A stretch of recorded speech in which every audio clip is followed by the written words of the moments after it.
Akkam Oromoo bakka jirtan maran nageenya isinirraa jiraatu. Kun Oromoo Republican akkuma beektanii seera gadaatiin ijaaramnu malee opportunistiin nu fixe nama mallaqa nurraa guuru wallaalle bakka mallaqni Oromoo irraa guuramu bakka ni deemu wallaalle qabsoon Oromoo socho'uu dadhabde gadaatiin deebinee nama beennu deebinee sistema wal beenuun deebinee Oromoo ijaaruu malee Oromummaa ijaaruu malee karaan biraan jiru furmaanni biraan jiru bilisummaa malee furmaanni biraan jiru akka nu lamuun hin sobnetti bilcheessee isinii dubbatuu fedha. Gadaa Democracy jedhanii nu soban Oromoo. Gadaan Republic malee gadaan Democracy miti. Gadaani gosaan Democracy malee gosti ol geettee waa jettu akka Democracytti gosti irra caalte dubbii murtii malee gadaan Democracy jedhanii ka ummanni marti dhaqeetiin seera gadaatiin murtii mura jedhan kun kijiba argitanii. Gadaan Democracy miti. Biyyi Western biyyi Faranjiitii fi biyyi Eastern biyyi Arabbanii Democracy imtii signifier jedhee ilaala filaasafiin jira. Sinigalee imtii signifier jedhanii ilaala. Democracy'n mallattoo mi'ooftuu keessi qullaa. Democracy'n mallattoo mi'ooftuu keessi qullaa. Fakkeenyaaf England ilaala. Biyyi England tuni House of the Commons qabanii kan namni marti ummata harka baasee fi gara nama 500 seera muruu yaadan. Haga fedhe warri House of the Commons keessa jiru yoo seera mure House of the Lord gosti 300 barcumaan achi ta'aa fi gosatu nama ofii filatee achi kaayaa seera England ka dabarsu jarasan deemaa laalame. Homework professor isin kennan daladdaniin galina ijoolleen Oromoo political science ka barattan. Sarara jidduu dubbisaa. Timeline wali qabaa dubbisaa. Dhugumaan gabbuutanii battala buutanii yoo qorattan. England Democracy wayituun qabdu. Gosatu bulcha Englandiin. Gosatu achi nama kaata. Namicha kan argitanii namichi kun kan warri Oromoo kan nyaate kokkee isaatii coqu kuni kanaafi England akka feete shafaxxee biyya ofii yoo bulchitu namuu jara criticize godhuu jedhamee ilaalaa waan inni jedhu. I would tell you we have an electoral system which award seats on a first past the post basis. So I mean nobody would accuse the British system of being undemocratic, but they have that system.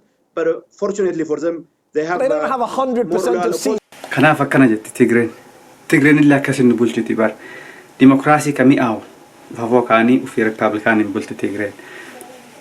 Iraan ilaala Islamic Republic of Iran akkasit taa'e. Consultative Assembly'n Iraanii gosaan filatamanii achi deeman malee uummanummaan Iraan keessa jiru akkuma arga ol keessa dhamee harka baasee nama achiin kaayan. Gosti martinuu barcumaa tokko tokko kaanii fi namni tokko tokko gosaan dhaqa malee gostu fi filtee achi keetti malee akkuma horii wal faana keessa yaa'eetiin achi dhandhe. Suudii ilaala. Kingdom of Suudi. Kingdom basically jechuun republic jechuu kingdom jechuun. Ka Suudii kunillee kingiin kun gosa Suudii keessa waggaa 4 yoo jijjiiramellee nama 152 gosa keessaa fuudhee mangisti keessa seenanii kingii kana waliin dalaganii Suudii Ameerikaa laala independent states of United States ijaaran. Osoo Ameerikaan ijaaramuu hin danda'ini dura statetu ijaara. Amma USA keessatti house qabna house irraa senatii qabna argitanii. House keessatti iyyuu faranjoota bichumatu guutee parsantii 5 iyyuu ol ga'uu dadhabe warri kuwwan. Akka jiruun faranji mee nama 3 wal malee mee akkam jiruun bakka faranji margitanii. So hiree ofii badhima dhiisanii Democracy imtii signifier kana keessatti dhiisan sistematu jira argitanii. Biyya addunyaa martinuu maaliif Republic of keessaa qabdi? Biyyi martinuu Republic of keessaa qabdi. Keenyaa illee olaaltan, Suudaan illee olaaltan, Egypt illee olaaltan. Biyyi martinuu maaliif Republic of keessaa qabdi? Gaafadhaami Oromoo gowwoomina Oromoo lamuu gowwoomuu hin dandeenyu. Qeeroon hayyuudhaan barannee dhufne. Homework professor nutti deemnee xaarree ifaan homework dalannee hin gallennu. Sarara jidduu deemnee dubbifnee jirran. Ngowwoomnu lamuu Oromoo. Itoophiyaa laalame akkatti kaatti Itoophiyaan People Democratic Republic of Ethiopia jettee keetti. People's Democratic bakki suni bakka Oromoo ittiin soban. Uummata Oromoo ka fakkaatu Itoophiyaa mara keessa ka jiru ittiin soban. Laalame mallattoo mi'ooftuu keessi qullaa afoosii kaayan. People's Democratic jedhanii akkami qara uummanni kunniin marti wal ga'ee murtii mura qara. Saniif empty signifier jedhaniin mallattoo keessi qullaa saniif jedhaniin. Keessa achoo deebitoo People's Democratic biroo tarte maal keettere jarri Tigreetun Republic of Ethiopia keette Republic freedhaa nu'u warri bilisoomee jiru nu'u nutu hiree teenna muraa keette argitanii. Hin gowwoominaa Oromoo. Hin gowwoominaa Oromoo. Hin gowwoominaa. Mirga Tigree Republic of Tigray jedhanii kaan. Constitution Ethiopia keessatti illee maaliif People's Democratic jedhanii achi Republic of Ethiopia jedhanii kaan. Kanaafuu seerri gadaa yoo laaltan akkuma duuba jiru kanatti akkanatti ijaarame gadaan malee uummanni waliin beekni marti akka horii wal keessa yaa'ee filannoo dhufee filatu argitanii nama sii filamee iyyuu hin beektu yoo san. Kanaaf gadaa Republic kenna deebuu qabna. Gadaa Republic malee gadaa Democracy warri jettan ufsobu jirtan. Gadaan akkanatti deema argitanii namni Oromoo tokko yoo dhalate gadaa maatii ofii keessatti ol ka'ee bakka abbaa ofii bu'a.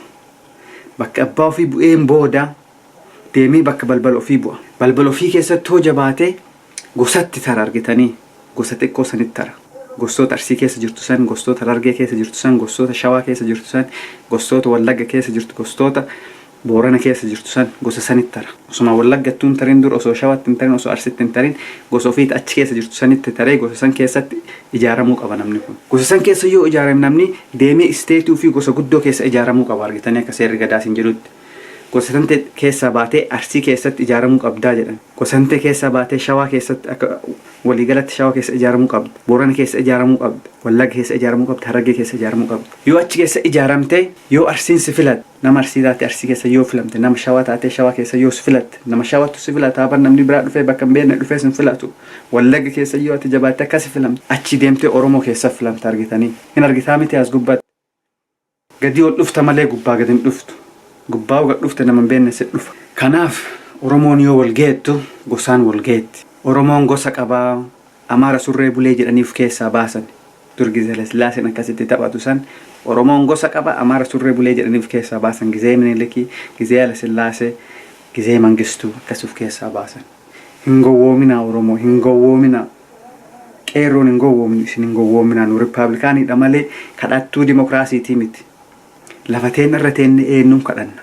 Namuu kadhatuu hin qabnu. Hin gowwoominaa. Seerri gadaa kunoo akkana. Maatii keessa namni ijaaramee maatii danda'ee, maatii ol bahee balbala ofii danda'ee, balbala keessa ol bahee gosa ofii danda'ee, gosa ofii keessa ol bahee isteetii ofii danda'ee, Arsii danda'ee, Shawaa danda'ee, Wallagga danda'ee, Boorana danda'ee, Harargee danda'ee, achi ol ka'ee Oromoo filatamee Oromoo dalaga malee namni akkuma horii ol keessa yaaneeti nama hin beekne filannu lamuu. Diinni waan nu jibbuuf.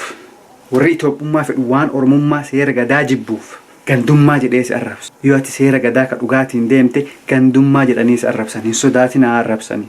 Oromoo hin sodaatin haa arrabsanii gandummaa jedhanii arrabsanii. Jennee dhufne eessaa dhufu? Maatii keessaa dhufnee miti. Balbala keessaa dhufnee miti. Gosa keessaa dhufnee miti. Arsii, Shawaa, Wallagga, Harargee, Boorana keessaa dhufnee miti. Akka diinni karaa ittiin balleessuu fedhutti maajikii mataanee bara. Akkuma uummata biyya biraa fidanii nu keessa qubachiisan akka nurratti basaasuu ta'aniif akka nurratti ispaayii ta'aniif akka nu gurgurataniif akka nu adda diigabnuuf jennee akkasuma markabaan dhufnee Oromoo keessa seennee nu badhee dhufne jechuu akka jarra tanaasetti. Eessaa dhufne? Sistama kana keessaa gadaa sistamii kana keessaa maatii keessaa balbala keessaa gosa keessaa isteetii keessaa akkasi Oromoo ijaarre malee jettee abaabayyoonni teenna badhemaan dhufne.